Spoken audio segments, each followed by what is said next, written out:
खबरों की तफसीलात को आगे बढ़ाएं और आपको बताएं, मेयर कराची मुर्तज़ा वहाब कहते हैं जब मेयर वज़ीर आला और वज़ीर आज़म हमारा होगा तो फ़र्क नज़र आएगा। मेयर कराची मुर्तज़ा वहाब ने प्रेस कॉन्फ्रेंस करते हुए कहा, अगर कोई सियासत जमात संजीदगी के साथ अवाम के मसाइल नहीं बता रही और स्ट्रेटजी बता रही है तो वो पीपल्स पार्टी है।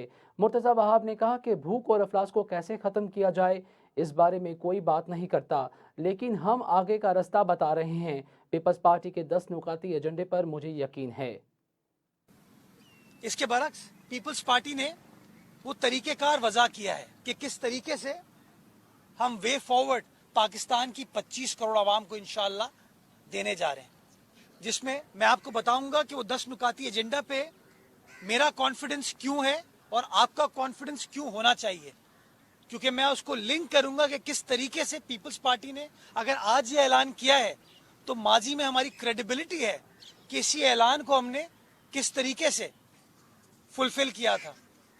पहली चीज़ जो बिलावल साहब ने जिसका ऐलान किया वो थी तनख्वाहों के बारे में कि मैं 5 साल की हुकूमत में तनख्वाह को डबल कर दूंगा। ये क्यों कह रहे हैं कि इस वक्त जो तनख्वाहदार तबका है पाकिस्तान को वो सबसे ज़्यादा मुश्किलात में है। ये वो तबका है जो टैक्स भी पे करता है, ये वो तबका है जिसको हर महीने चाहे पेट्रोल की कीमत ऊपर हो या नीचे हो, बिजली की कीमत ऊपर हो नीचे हो, महंगाई की कोई भी सूरत हाल हो, उसकी तनख्वाह जो फिक्स्ड है वो तनख्वाह फिक्स्ड है। अगर कोई शख्स 50,000 रुपये कमा रहा है, उसकी तनख्वाह 50,000 रुपये है। अगर पेट्रोल की कीमत डबल हो जाती है, उसकी तनख्वाह डबल नहीं होती। इसके बरक्स पीपल्स पार्टी ने वो तरीक़ेकार वज़ा किया है कि किस तरीके से